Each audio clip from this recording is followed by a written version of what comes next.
Azərbaycanda niyə heç kim bundan danışmır? Hamı onlayn pul qazanmaq üçün alternativ yolları göstərir. Upwork, Fiverr, kapital tələb edən biznes modelləri ya da YouTube avtomasiyası və s. Nəticədə başlanğıc üçün çox çətin biznes modellərini öyrənirsən və onları cəhd edirsən.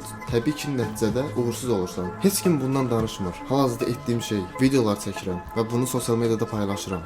Bunu hər gün edirəm. Nəticədə gələcəkdə bir müddətdən sonra izləyici yaradıb onların problemini həll edəcək bir məhsulla gələ bilərəm. Mənə güvən 2025-də edə biləcəyin ən yaxşı şey budur. Şəxsi brendinq. Əgər bunun haqqında eşitməmisənsə də rəylərdə video yaz. Bunun haqqında ətraflı danışdığım YouTube videosunu sənə göndərim. Azərbaycanda niyə heç kim bundan danışmır? Hamı onlayn pul qazanmaq üçün alternativ yolları göstərir. Upwork, Fiverr, kapital tələb edən biznes modelləri ya da YouTube avtomasiyası və s. Nəticədə başlanğıc üçün çox çətin biznes modellərini öyrənirsən və onları cəhd edirsən.